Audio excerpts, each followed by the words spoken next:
I'm I-Team investigator Adam Walser.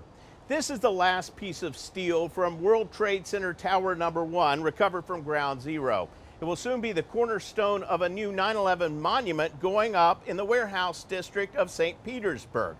Ties to the terrorists who caused this destruction became apparent soon after the attack.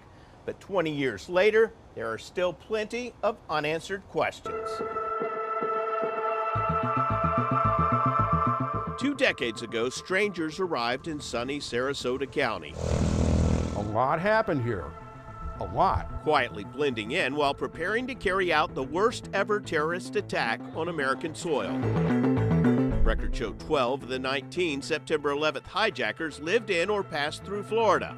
Some bought cars.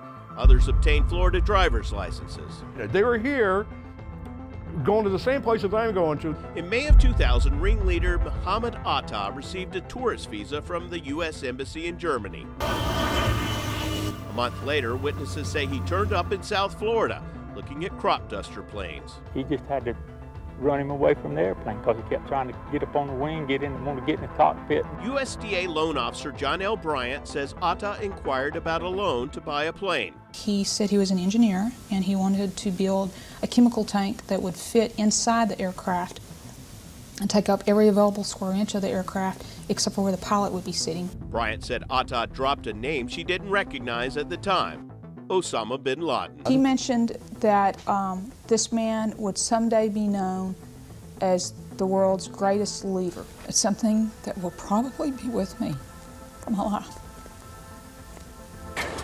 In July of 2000, Atta and Marwan al-Shihi showed up at Huffman Aviation in Venice, seeking flying lessons in exchange for $20,000 in cash Atta carried in a briefcase. Is this the plane they actually trained in? Yes, sir. This is the very plane right here. Well, they trained in a few planes.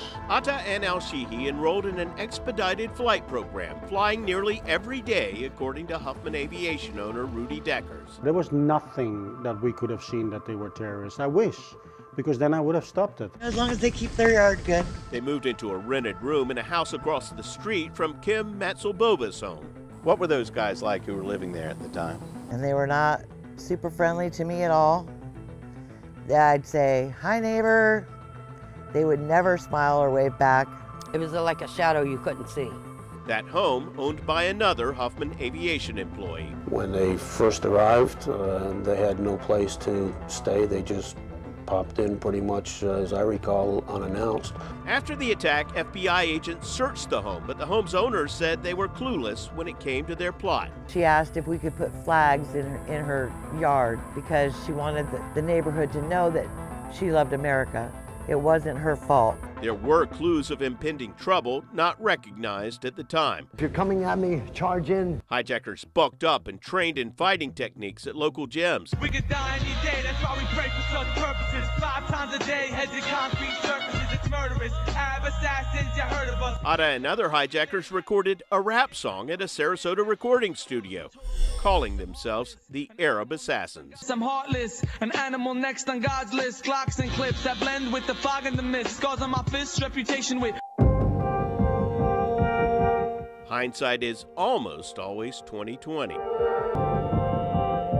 2 decades after 9/11, a former terrorist house is no longer an eyesore. The curse has been lifted off that house because now you see families that go in there. Rudy Deckers, the former owner of Huffman Aviation, went bankrupt. I lived the American dream, and 6 months after, I was nothing anymore. He wrote a book in 2011 that didn't sell many copies. The next year, he was convicted of distributing cocaine and heroin, served time in federal prison, and according to his ex-wife, moved out of the country. In the months that followed the 9/11 attacks, the federal government spent millions on investigations, interviewed thousands of people, and traveled the globe in search of evidence. Then Florida Senator Bob Graham, who led the Senate Intelligence Committee that investigated 9/11, said crucial information was never provided to Congress or the public. He fought for 15 years to get classified documents released. Did these 19 people, most of whom did not speak English, most of whom had never been in the United States before, most of whom were not well educated, did they carry out this sophisticated task alone, or did they have some form of support while they were in the United States? Graham believes that a family that lived in the upscale gated Prestancia neighborhood in Sarasota may have been involved.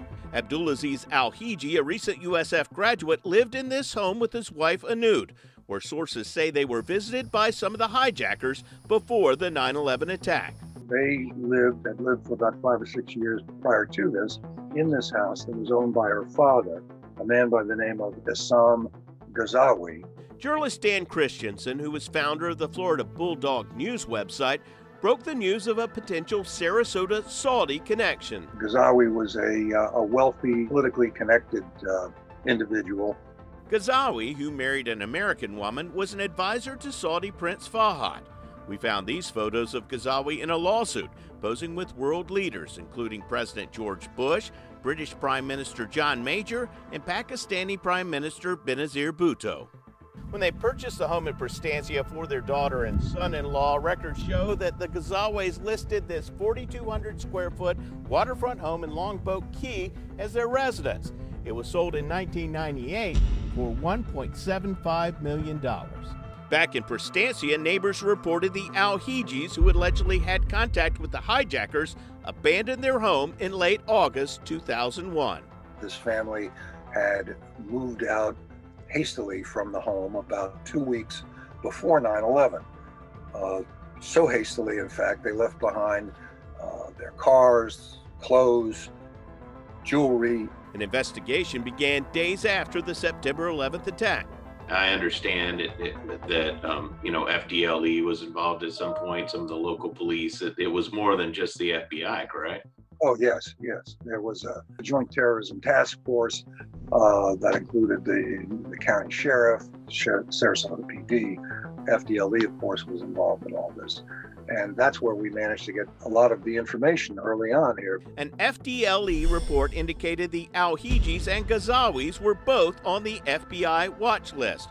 And Christensen later uncovered from multiple sources that 9/11 hijackers visited the home. Their license tags were photographed, and they had to fill out forms to be admitted to get in the first place. When that story was surfaced, the FBI's response was, in a public statement, that it had done a complete investigation of the situation in Sarasota, that it had found no connections between the hijackers and the prominent Saudi family. When Christensen sought records through the Freedom of Information Act, he was told they didn't exist, leading him to sue the FBI for the records.